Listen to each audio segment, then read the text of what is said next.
I want to propose something to you all today.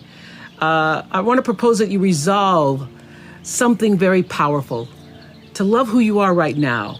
And of course, I think that wanting to be your best self and setting goals and intentions is really major. Take a moment to look at what is really running through your mind about yourself that may be holding you back. The energy of the universe responds to positivity. And so if you're telling yourself you're not slim enough, you're not good enough, when that negative chatter starts in your head, stops, lean away from it. When you let those thoughts of not being enough seep in, you can't really act out the best of yourself.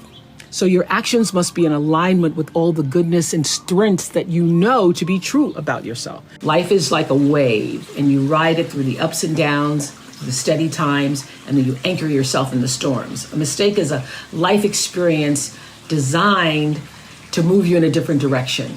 And a mistake might be more important to your supreme destiny than even a triumph. Know that your life is way bigger than any one experience. So when those mistakes happen, you use them to guide you to the next right move. What mistake or mistakes have you made in your life that you need to, number one, forgive yourself for? And what mistakes turned out to be blessings in disguise? It's all about progress, not about perfection, because nobody's perfect. It's about progress. I believe that when you're fully present, that's when you're actually fully alive. You're clearer, you're more calm, you're not distracted and able to experience all the nuance and wonder of a life more awakened. So when we can just tune into what's just in front of us, life becomes simpler and less crowded with the to-dos, the what-ifs and the why-nots. And when you need to focus on what to do or what to do next, the focus is just that. So deeper human connection comes from that way of operating in the world. And the now becomes your everything. Now, this is what I know, that it's one of the most impactful spiritual practices, knowing the power of now. Because the only moment we all have, you have, I have, is now. Past, already gone. The future, not even your next breath, guaranteed. Letting go of energy that's clouding your vision and holding you back. It's a life practice that I learned long ago that has freed me, so many ways. It's a fact that holding grudges against somebody who's done you wrong, or revisiting hurtful situations in your head over and over, only weighs you down and prevents you from being who you're meant to be right now, because you're still energetically holding on to the past. The energy that you put into constantly rewinding to the resentment. Why did they do that? Why did they say that to me? I didn't deserve to be treated that way. All of that only keeps you stuck. It will never change what happened.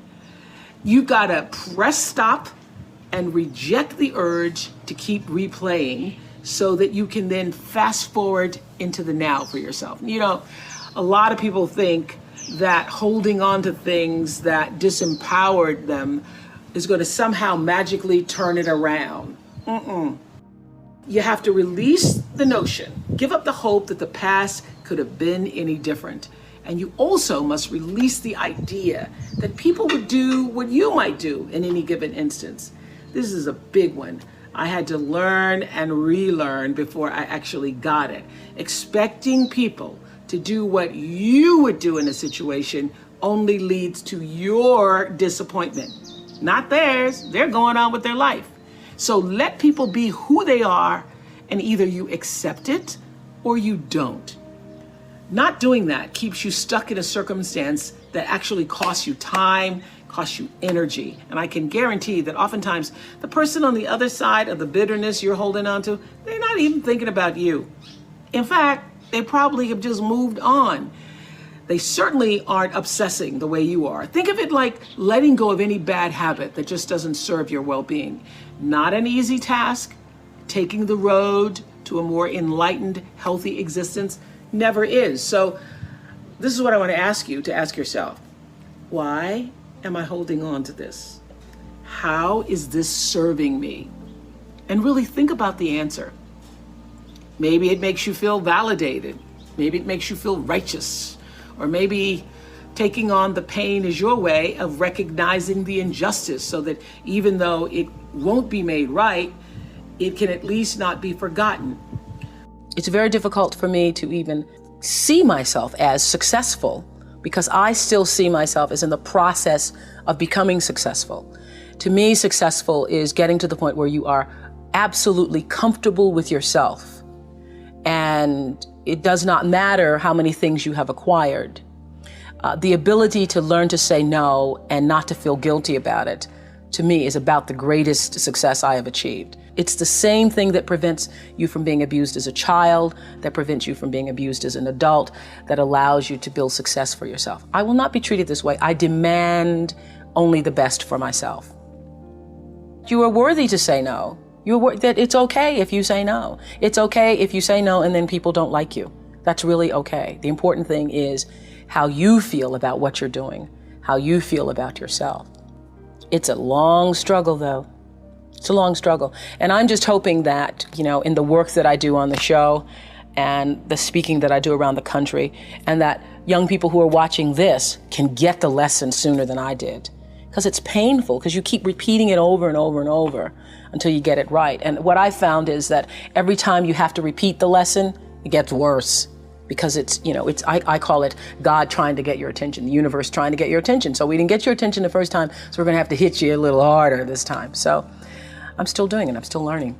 Turn your wounds into wisdom. You will be wounded many times in your life. You'll make mistakes. Some people will call them failures. But I have learned that failure is really God's way of saying, excuse me, you're moving in the wrong direction. What is the truest, highest vision that you hold for yourself? No matter where you are in your life, there's always the next level. There's always the next level to the last breath. So I feel that I always knew that I would be done with the show when I felt like, oh, I've said as much as I could say here on this platform. So I feel that until you have used your value as a human being, you're not done. I teach them that there is no life without cultivating a spiritual life, because you are first and foremost a spiritual being having a human experience. And if you lose sight of that, it's easy to get lost in the world, and no one can save a world that they're lost in when they've lost sight of their own North Star. So having a spiritual life actually means actively and ritually creating the space in your life all the time for gratitude, for kindness, for empathy, for inspiration, for joy, and for reverence for life in the home of your soul first. And then working to spread that inner joy outward. It means slowing down. It means taking in the moment. It means being exactly where you are, not distracted somewhere else. It means knowing who you are and getting about the business of fulfilling why you really came to our planet. It is your job to make yourself whole. Not perfect, but whole and full. Your real work in life, your real work, is to fill yourself till your cup runneth over, so that you're never grasping and needy, clamoring and insecure. When you're saying, I know who I am, and I'm telling you, it's the thread that runs through everything. It's the thing that allows you to stand in your own truth. And one of the things for years that Maya Angelou used to say to me is, baby, you need to know that you alone are enough. You alone are enough. What I know for sure is that in this world, time is a moving on, and it's our most valuable commodity. You can never get it back. So staying in that loop, playing it over and over in your head of hurt, only amplifies your pain. Let it go.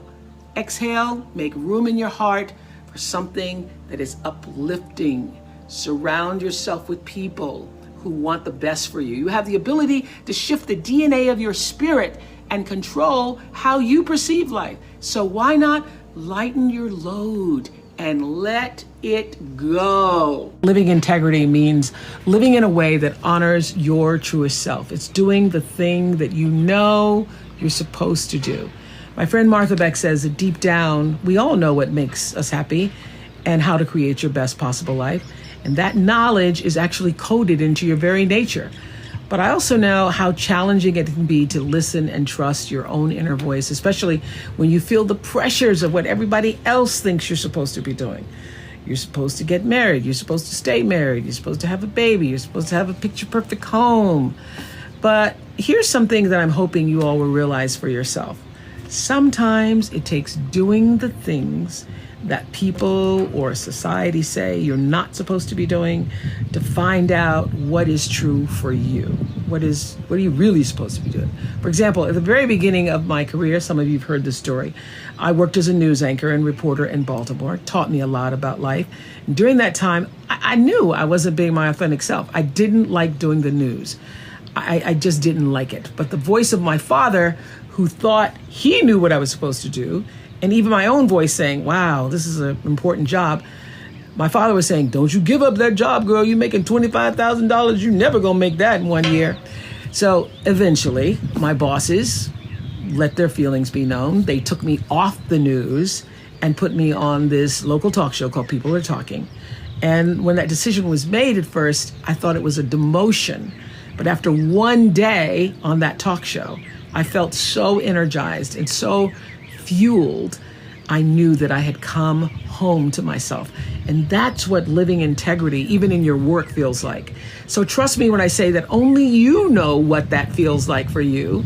And with that in mind, I want us to be more in alignment with the truth for ourselves this week. Who you're meant to be, who you are right now.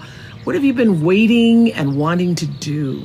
All those insights should fuel your decisions about how you move through the world right now. Pay attention to what makes you feel lit up from the inside. Examine any moments when your head saying one thing and your spirit is saying another.